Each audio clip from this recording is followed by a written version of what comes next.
After the surprise attack on Pearl Harbor on December 7, 1941, the Japanese Empire appeared unstoppable. Their navy swept across the Pacific like a rising tide, claiming one island after another. Within months, Guam, the Philippines, Wake Island, and the Dutch East Indies had all fallen. To many, Japan's imperial expansion seemed inevitable, its military machine precise, disciplined, and devastating. But hidden inside a small, windowless room in Hawaii, a handful of American cryptanalysts were quietly preparing to change the course of the war. In early 1942, the Allies were reeling. Most of their resources were still tied up in Europe.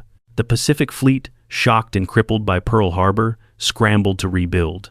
Yet, amid the chaos, a breakthrough was about to emerge, not from guns or ships, but from minds. At Station HYPO, located beneath a naval building in Pearl Harbor, Commander Joseph Rochefort and his team had spent months listening to Japanese radio chatter. The enemy used an encrypted system known as JN-25, a code so complex that its vocabulary contained tens of thousands of numbers representing words and phrases. Breaking it seemed impossible. But in April 1942, after endless nights of sorting, cross-referencing, and hypothesizing, Rochefort's team cracked a critical portion of it. After months of relentless work, the first patterns began to emerge. The Allies could finally read fragments of Japan's most guarded naval code. The intercepted transmissions revealed a large-scale operation being planned, one that could shift control of the Pacific. Rochefort's findings reached Lieutenant Commander Edwin Layton, the Pacific Fleet's intelligence officer, who shared them with Admiral Chester W. Nimitz, Commander-in-Chief of the U.S. Pacific Fleet. The Japanese were preparing to strike again, but the target remained coded as AF. At first, even with the decrypted data, no one could be certain where AF referred to. Some suspected it might be Port Moresby or another base in the South Pacific. But the analysts at Station HYPO believed AF was Midway Atoll, a tiny U.S. outpost located halfway between Hawaii and Japan, a mere speck of land surrounded by thousands of miles of ocean. To confirm their theory, Rochefort proposed a bold ruse. Following Nimitz's approval, the base at Midway sent an uncoded radio message stating that their freshwater distillation plant had broken down and that they were running dangerously low on water. Hours later, American listening posts intercepted a Japanese message reporting that AF is short on water. The trap had worked. AF was indeed Midway. The Americans now knew where the next Japanese blow would fall. This revelation changed everything. For the first time since Pearl Harbor, the United States held the initiative. Nimitz immediately began preparing a counterstrike. He ordered the carriers USS Enterprise and USS Hornet, both recently returned from the daring Doolittle raid on Tokyo, to move toward Midway. The USS Yorktown, still heavily damaged from the Battle of the Coral Sea, underwent miraculous repairs at Pearl Harbor in just 72 hours and steamed out to join them. Together, these three carriers formed the core of Nimitz's trap. Meanwhile, the Japanese fleet, the Kido Butai, was moving east under Admiral Chuichi Nagumo, with four of Japan's most powerful carriers, Akagi, Kaga, Soryu, and Hairyu. Their mission was twofold: destroy the remaining American carriers and capture Midway Atoll as a forward base for attacks on Hawaii. The architect of this plan, Admiral Isoroku Yamamoto, believed the American fleet would be lured into a decisive confrontation, one that would erase the humiliation of missing the U.S. carriers at Pearl Harbor. Yamamoto felt so confident that he threatened to resign if Tokyo rejected his proposal. The operation was approved, and Japan's most formidable naval force sailed to what they believed would be another swift victory. But Yamamoto did not know that every move he made was being watched. Thanks to Rochefort's decrypted messages, Nimitz could track Japanese strategy almost in real time. He knew when they would attack and from which direction they would approach. Yet, the Americans still faced overwhelming odds.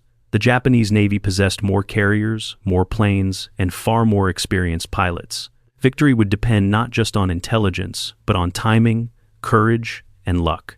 On June 4, 1942, as dawn broke over the Pacific, Japanese aircraft roared off their carriers and climbed into formation. The first wave struck Midway Atoll, hammering the U.S. base with bombs and machine gun fire. Radar operators on the island had detected the inbound formation early, giving defenders precious minutes to scramble their aircraft.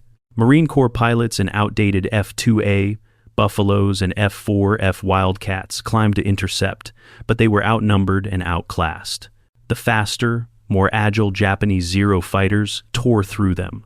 The sky became a chaos of flame and smoke, and by the time it cleared, most of the Marine fighters had been shot down.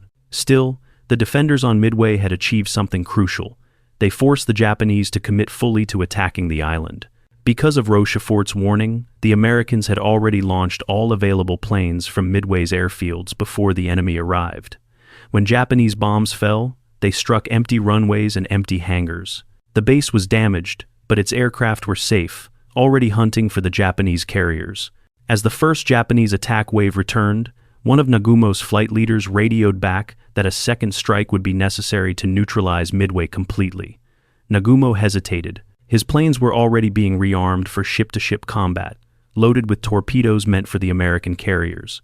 Now, to hit Midway again, he would have to switch them back to land bombs. He ordered the change.